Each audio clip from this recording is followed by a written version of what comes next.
کے بعد اب ناشتے میں ملا رہی ہے کہ یہ زہر ہے، دوپہر میں ملا رہی ہے زہر ہے، شام کو ملا رہی ہے زہر ہے، لیکن اب اس نے خود سے آ کر کے صلح کر لی، امی مجھے معاف کر دو، مجھ سے بڑی غلطیاں ہوئی ہے، اب میں کوئی ایسا کام نہیں کروں گی۔ اور اس کے بعد معافی مانگنے کے بعد پھر پیر دبایا، کھانا دیا، خدمت کی۔ ساس کو ایسا لگا میری بہو تبدیل ہو رہی ہے۔ ابھی 1 مہینے سے کچھ زیادہ یا کم دن گزرے تھے تو ساس بہو میں ایسی محبت پیدا ہو گئی جیسے ماں اور بیٹی، کیونکہ جب ساس کو خدمت ملنے لگی تو اس کو یوں لگا کہ یہ تو میری خدمت گزار ہے، اور بہو کو جب گالیاں نہیں ملی، اس کے شوہر کو بہکایا نہیں گیا، تو اس کو لگا میری ساس تو بڑی اچھی ہو گئی۔ تو اس کو غلطی کا احساس ہوا کہ میں نے تو 1 مہینے سے زیادہ کی پڑیاں اپنی ساس کو کھلا دی ہے،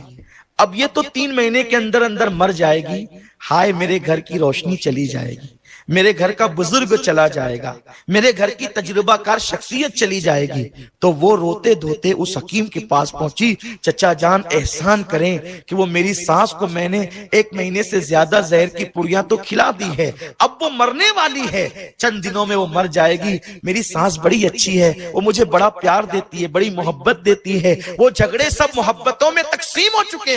تبدیل ہو چکے ہیں، چچا جان اب کسی طرح میری ساس کو بچا لیجئے، جتنا زہر میں نے کھلایا ہے اب آگے کی پڑیاں میں پھینک دینا چاہتی ہوں اور اس زہر کا علاج کرانا چاہتی ہوں، خدا را میری ساس کو بچا لو۔ اس حکیم نے مسکرا کر کہا بیٹی میں نے اسے زہر نہیں دیا تھا، بلکہ تیری تسلی کے لیے کچھ جڑی بوٹیوں کا پاؤڈر دیا تھا، میں جانتا تھا کہ جب تو اسے پیار دے گی تو وہ تجھے پیار دے گی اور تیرے جھگڑے محبتوں میں تبدیل ہو جائیں گے۔ تو اے میرے آقا علیہ السلام کی کنیزوں، کسی عامل کا تعویذ اتنا کام نہیں کرے گا تمہارے گھر کے جھگڑوں کے خاتموں کے لیے جتنا یہ نسخہ کام کرے گا۔ تمہاری ساس گالی دیتی ہے تو مسکرا کر کے جب وہ لیٹے تو اس کے پیر دبا دو، اس کے کپڑے دھلنے میں تم جلدی کرو، اس کے کام کرنے میں تم جلدی کرو، اس کی دعائیں لو، پھر کیا ہوگا؟ پھر محبتوں کا ماحول ہوگا۔ یاد رکھیں ہم محبتوں کے ماحول کے لیے اپنا حق مانگنے چلے ہیں، اپنا حق چھوڑ دو سب پر، اپنا حق مت مانگو۔ لوگ اپنی حقوق کی تلفی کرتے ہیں، اپنی حق تلفی لوگوں کو کرنے دو، ہم پر کیا حق بنتا ہے؟ حق ادا کرتے رہو، جب تم لوگوں کا حق ادا کرتے رہو گے تو انشاءاللہ تبارک و تعالی ایک دن وہ آئے گا کہ لوگ تمہارے حق ادا کریں گے، تم سے محبت کریں گے۔ تو عرض یہ کر رہا تھا حضور کے دور میں ایسا تھا کہ صحابہ کے گھر میں کئی کئی دن تک چولہے نہیں جلتے تھے، لیکن عورتیں کبھی بھی شکایت نہیں کرتی۔ ایک مرتبہ سرکار کے یہاں مہمان آئے تو آقا نے فرمایا اے ابو طلحہ میرا مہمان تم اپنے گھر لے جاؤ، حتیٰ کہ اب حالات یہ ہو رہے ہیں کہ تھوڑی سی مشکل اور پریشانی کو لے کر عورتیں سود کی طرف جا رہی۔ یاد رکھو مسلمانوں فاقہ کشی کرو، یہ سوچ کر کے کہ فاقہ کبھی کرنا یہ بھی میرے نبی کی سنت ہے۔ ایک وقت کا نہ کھانے سے کوئی مر نہیں جاتا،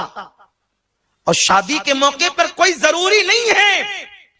کہ آپ 50 پہلی کا کھانا کرے، اللہ نے دیا ہے 100 پہلی کا بھی کرے، لیکن اگر نہیں ہے تو سود سے پیسے لے کر کے اپنے بچوں کی شادیاں نہ کرو۔ میرے رسول نے سب کچھ ہونے کے بعد اپنی بیٹی کی شادی اس لیے بڑی سادگی سے کی تھی تاکہ غریبوں کو ایک دستور مل جائے، غریبوں کو ایک قانون مل جائے۔ حضور نے کچھ نکاح بڑی سادگی سے بھی کیے تھے تاکہ غریبوں کو قانون ملے، اور ایک نکاح میں بکری کے گوشت کا ولیمہ بھی کیا تھا تاکہ امیروں کو بھی قانون مل جائے۔ جس کی جتنی حیثیت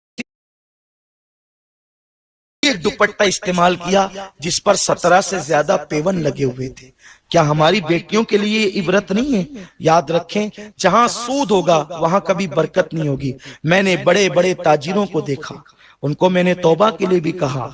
بڑے بڑے کروڑ پتیوں کو دیکھا، اربوں پتیوں کو دیکھا کہ وہ سود سے پیسہ لے کر کاروبار کرتے ہیں، ایک دن وہ گڑے میں جاتے ہیں، کیونکہ قرآن میں اللہ کا اعلان ہے اللہ سود کو گھٹائے گا، یعنی سود میں کوئی برکت نہیں ہے، اور اللہ تجارت کو بڑھائے گا۔ اس لیے محنت کرو، محنت کرو۔ عورتیں گھر میں ٹی وی دیکھنے کی بجائے، فلمیں دیکھنے کی بجائے، سنیما دیکھنے کی بجائے کوئی ایسا کام کاج کرے گھر کے اندر بیٹھے بیٹھے جس سے وہ اپنے شوہر